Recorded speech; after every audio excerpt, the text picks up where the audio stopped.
Hey Hey, everybody, I'm Chris, and this is my channel Chesapeake Chris. Thanks so much for stopping by. you're not Chesapeake Chris and it isn't your channel. I'm Chesapeake Chris. It's my channel. You're just a goofy beagle. So let me handle this. I bet I could catch more fish than you. Well, that could be, but nonetheless, it's my channel. Hey everybody, I'm Chris and this is my channel Chesapeake Chris. Thanks so much for stopping by. I already said that. We're going to start this video out with the Chesapeake Chris channel shoutouts. The first channel we're going to highlight is The Unprofessional Fisherman. He's got about 313 subscribers. He does kayak fishing and bank fishing. Mainly he does freshwater fishing, seems to catch a lot of bass, seems bass is possibly his target species. He also does some equipment reviews, but I've been subscribed to him for a few months now. I like a lot of his videos. I miss freshwater fishing. So check out The Unprofessional Fisherman. The second channel we're going to highlight is Last Cast Fishing Crew. He's out of Virginia. He's got about 490 subscribers. He does a lot of bank fishing. He also does some kayak fishing, and he does some fishing down at the Outer Banks, which I always enjoy watching. His specialty seems to be big trout, but he does catch other fish. He catches different species of fish, but he catches a lot of big trout. He also has how-to videos and videos with tips on how to do certain things when you're fishing. He's got a really good informative channel, so check out the channel Last Cast Fishing Crew. And the last channel we're going to highlight is Travel and Fish.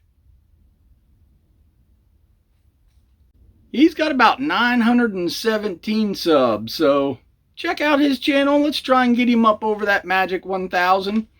He fishes the Chesapeake Bay a lot, and he catches a lot of the same fish I catch, so I really like that. He also does some fishing down in North Carolina.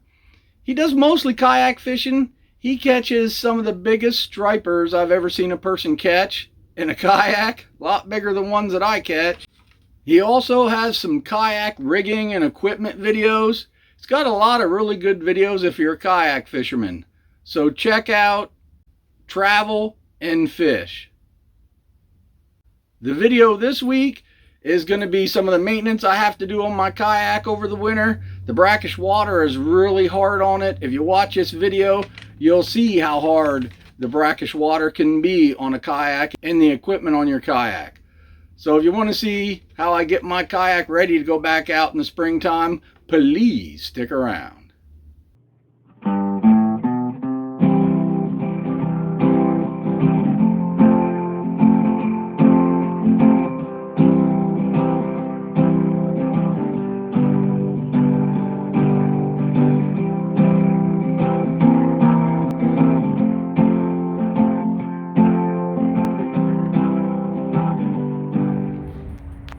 So some of the major things I definitely want to do to it is my DIY adjustable outriggers held up pretty good, but you can see a lot of paint has come off my float. So I'm probably going to repaint my floats. And then these latch pins I use to adjust it out and to lock it in place, well, they got all rusty.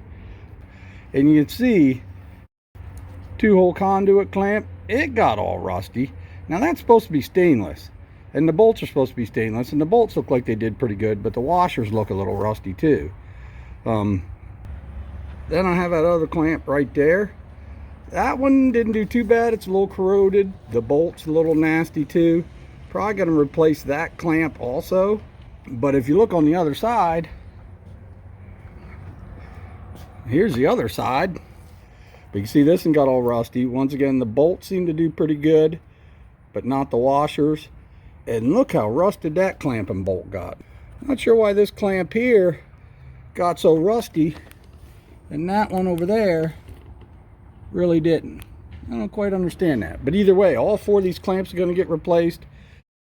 Moving back to my milk crate area, I got a bungee cord across here to help hold it in and to hold my boxes from flopping around. Well, that bungee cord is all getting wore and frazzled and coming apart, so I'm going to have to replace that bungee cord. These are all supposed to be stainless steel carabiners too. These ones here aren't too bad a shape. They'll probably stay. I got a couple more up here. This guy here may get replaced. He's a little rusty. And this one down here is a little rusty. I may just leave them though. I mean, a little bit of rust ain't gonna hurt nothing. So I think they'll stay. But a lot of my paracord, I gotta check the integrity of it. I put new paracord on for like my anchor trolley. I make sure all that is strong. My anchor got all rusty, but that's okay. I don't care if it's rusty, it's gonna stay.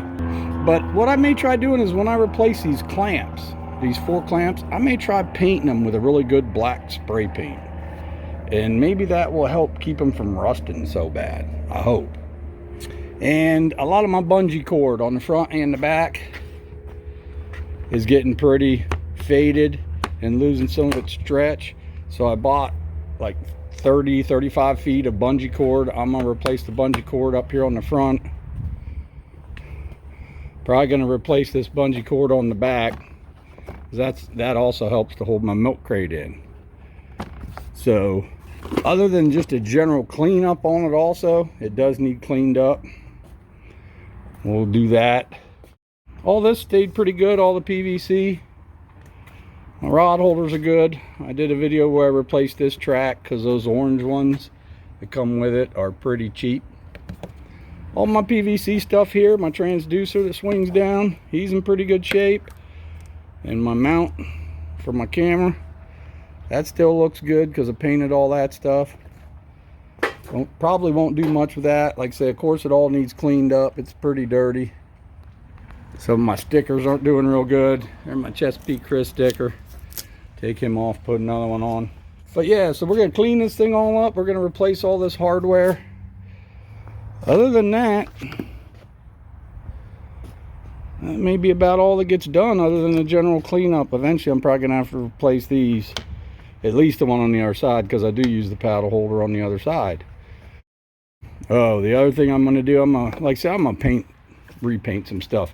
This is that rod holder that I use all the time for my hack, and this clamp. And I painted that clamp, but it's still kind of got some rust on. I may just paint the clamp again, and I'm gonna paint this orange again. Make that look a little nicer. But hopefully by spring, everything will be looking good again, cleaned, looking new, and hopefully I'll have a good year of fishing next summer. Okay, we got most of the stuff done to the kayak. I think it's about ready for the water. We did a quick cleanup on it for starters. Tried to make it look a little nicer. It was pretty dirty. All these clamps, replaced those clamps, painted them black too. And I know those ones there are stainless. I don't think those are. All of the paracord for the anchor trolley is good. We repainted the floats for the outriggers. We put new bungee cord, black, on the front and the back. I say, just kind of did your own cleanup also. Replaced these clamps on this side. Painted that guy orange again. Painted these floats. We didn't replace those carabiners there. They're a little rusty, but we're gonna leave them. These ones here aren't too bad, so we left those too. But we cleaned it all up. We replaced a bunch of stuff. Everything looks pretty good now. Painted a bunch of stuff. Even repainted my triple duty rope that I made. It's in one of my videos, one of my hack videos. So I even colored in the lines and the numbers on my measuring part there with a Sharpie. I just colored in with a black Sharpie. So everything should be ready to go. Hopefully we're gonna get in the water this week and do a little bit of fishing. Maybe we can catch some rockfish, but everything should be ready to go. And it's much cleaner and looks much nicer than it originally did. Cool. So I hope you enjoyed that video. My kayak's all ready to go out kayak fishing. In fact, I've been out in it about 2 or 3 times already. Now, let's cover some comments from last week's video, my 5/6 favorite hacks 2.0. Once again, you guys are wonderful. I got a ton of comments on this video. I'll try to cover a couple of them here that I really liked. I got a comment from Patty Carey 9016. She said, I like all your creativity in your hacks. Good genes. Yeah, that's because Patty Carey happens to be my sister. Thanks for the comment, Pat. I got another good comment from Dr. Ditch Pickle. He said, damn right on that spoon. The onlyest thing that could make it any cooler would be a Hello Kitty sticker. LOL. You know, I may try putting something like that on it and try it again. See if it still catches fish. That's funny. I don't care who you are. I got a couple comments that like the duct tape on the paddles. I got one from Wanna Fish All Day. He said, great hacks. Definitely want to try the paddle tape. Thanks. And I also got one from Big Mouth Bryce. He said, save this video to my kayak tips list. There's a lot of good stuff in there. I really like the one about the tape on the paddles. I can't stand water dripping on me. The tape really works good, guys. That's all I can tell you. And then I got a comment from Thrill of the Gills. Thrill of the Gills said, thanks for the shout out, Chris. Packing for Florida now. Fly out tomorrow for a week of fishing. Awesome. I hope you have some great fishing. I'm looking forward to the videos. And I also got a comment from Salt East Simon. He also said, thanks for the shout out, man. He's packing for Florida right now too, because they go together. This cover hole grade is a good idea. I don't know why kayaks don't come pre-graded. Haha. You know, that's true. Why don't they come with a little grate in there? It could be removable or not. It doesn't matter. It keeps stuff from falling through there. And I also got another comment from Fishing with House. He said, great job. I might have to make some spoons now and give them a try. They're cheap and they work on rockfish. You can actually take the handle and drill holes in it too, a piece of the handle, and put a little snap on one end and a hook on the other. I did that and I caught fish on the spoon handle. But anyways, if you like those hacks, check out my video from 2 years ago, my 5 favorite hacks. Once again, thanks guys for the comments. Thanks for watching my videos. You guys are all wonderful. And I'll see you on the next video.